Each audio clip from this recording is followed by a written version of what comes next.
اچھا سردار صاحب یہ بھی بتائیے گا، ہم 28ویں ترمیم پہ بھی بات کر رہے تھے، یہ بھی کہا جا رہا ہے کہ ایک یہ بھی شیک اس میں شامل کی جا رہی ہے کہ ووٹر کی عمر بڑھانے کے حوالے سے بات کی جا رہی ہے. اس میں آپ کو کیا لگتا ہے کہ اگر عمر بڑھا دی جاتی ہے تو یہ بہتر ہوگا ہمارا جو ایک سٹرکچر ہے اس کے لیے؟ نہیں، میرا خیال ہے اس پہ تو بات آ گئی ہے. ہمارے رانا ثناء اللہ صاحب نے اور کچھ جو منسٹرز ہیں انہوں نے کہا کہ جی ایسی کوئی بات نہیں ہے. بالکل بالکل.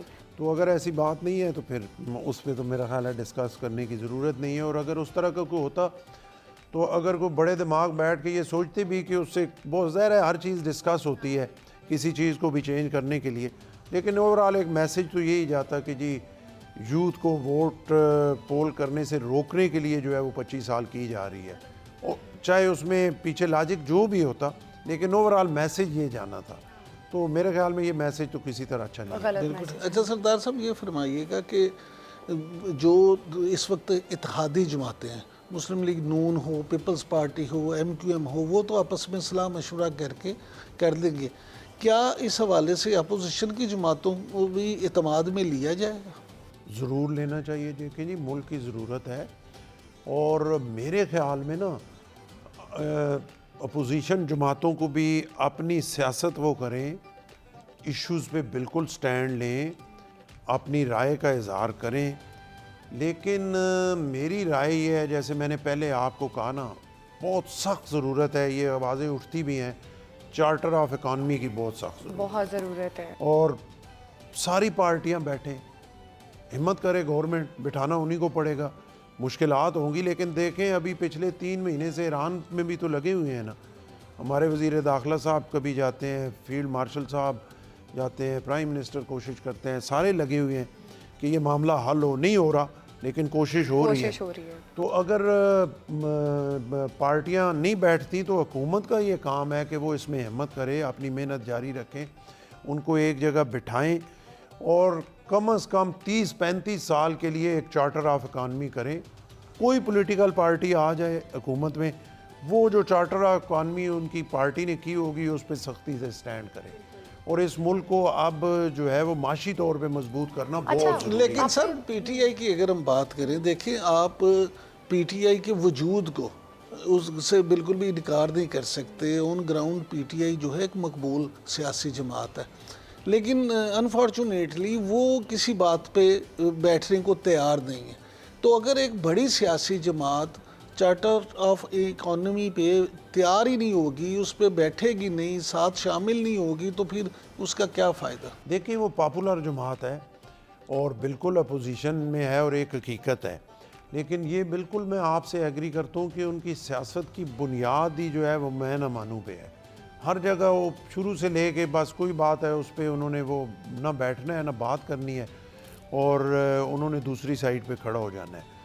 تو اس پہ آپ کی بات ٹھیک ہے لیکن اس پہ کوشش تو کرنی بالکل چاہیے. کوشش ہو سکتی ہے، اگر امریکہ ایران کو بٹھا کر بات کی جا سکتی ہے تو وائی ناٹ PTI؟ ان کو بھی بٹھایا جا سکتا ہے. اور پھر اگر وہ نہیں مانیں گے تو باقی پارٹیاں جائیں وہ کم از کم عوام کو بتائیں گی تو صحیح نا کہ اس میں ہمارا ذاتی تو کوئی بھی نہیں ہے، ہم تو ملک کے لیے ایک چارٹر آف اکانومی بالکل کرنا کوشش تو رائے چاہتے گا ہیں. نہیں جاتی. اور اس میں اگر نہیں مان رہے تو یہ تو ملک زینب، اب گفتگو تو بہت ساری باقی ہے لیکن تھوڑا سا وقت ہو گیا بریک کا. بریک لے لیں، بریک کے بعد دوبارہ گفتگو ابھی جاری. ایک بریک لیتے ہیں. وی ول بی رائٹ بیک. ہمارے ساتھ ہی رہیے گا. Welcome back. آپ کیونکہ خود بھی درد دل رکھنے والے انسان ہیں اور اکانومی پہ بار بار بات بھی ہو رہی ہے، بجٹ آنے کو ہے. جس طرح آپ نے خود اپنی گفتگو میں ذکر کیا کہ مڈل کلاس، ایک وائٹ کالر آدمی کے لیے تو اس وقت جینا بڑا مشکل ہو گیا. تو بجٹ، اس دفعہ کا بجٹ کیسا ہونا چاہیے؟ دیکھیں بجٹ اس دفعہ کا جو ہے وہ ہر دفعہ کی طرح جو توقع ہوتی ہے کہ بجائے اپر کلاس کو فیور کرنے کی، جو لوور مڈل کلاس اور لوور مڈل کلاس ہے ان کو فیور کیا جائے، ان کے لیے کوئی ایسے ویلفیئر کے، کیونکہ حکومت ماں ہوتی ہے اور جب اس کا بچہ بلک رہا ہو تو ماں کو بڑی تکلیف ہوتی ہے، بھوک سے یا گرمی سے یا مہنگائی سے یا کسی اور وجہ سے تکلیف سے، تو ماں کو اس کی تکلیف زیادہ محسوس ہوتی ہے اور ماں کی پوری کوشش ہوتی ہے کہ اس کے آنسو میں پونچھوں اور جس وجہ سے یہ پریشانی میں ہے اس کی اس پریشانی کو میں دور کروں.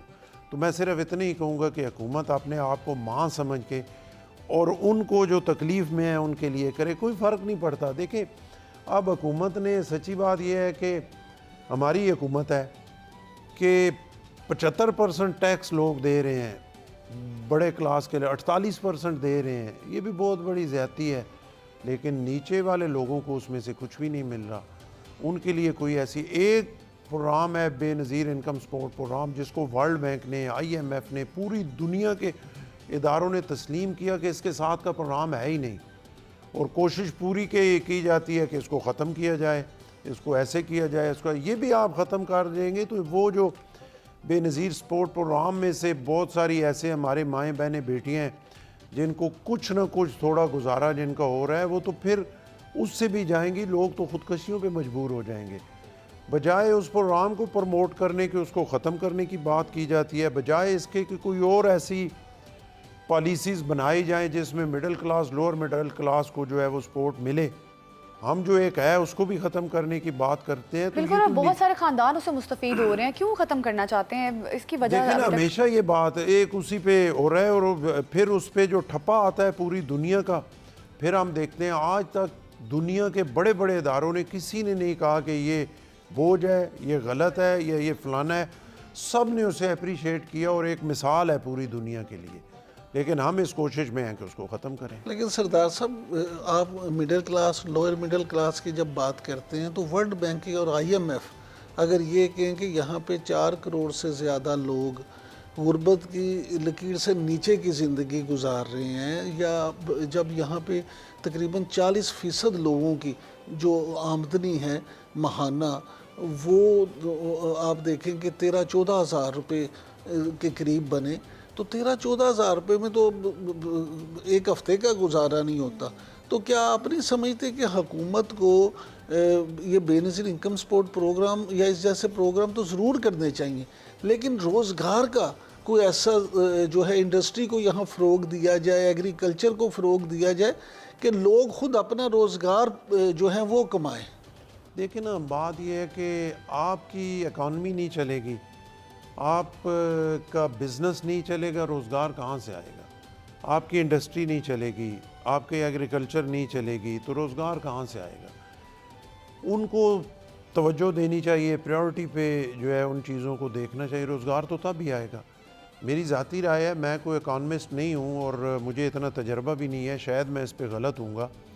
دیکھیں نا, ہمارے دیہاتی, مجھے اپنے ایریے کا پتہ ہے کہ ریل اسٹیٹ میں جب وہ چل رہا تھا, یہ شوکت عزیز کے ٹائم کے بعد سے چلا, تو وہاں پہ جو عام دیہاتی غریب لوگ ہیں نا, وہ صبح, میری تحصیل ہے فتح جنگ, وہ صبح فتح جنگ آتے تھے, 5 کنال 10 کنال کا آپ نے لی, میڈم کو دے دی, جتوئی صاحبہ کو انہوں نے لی, انہوں نے مجھے دے دی.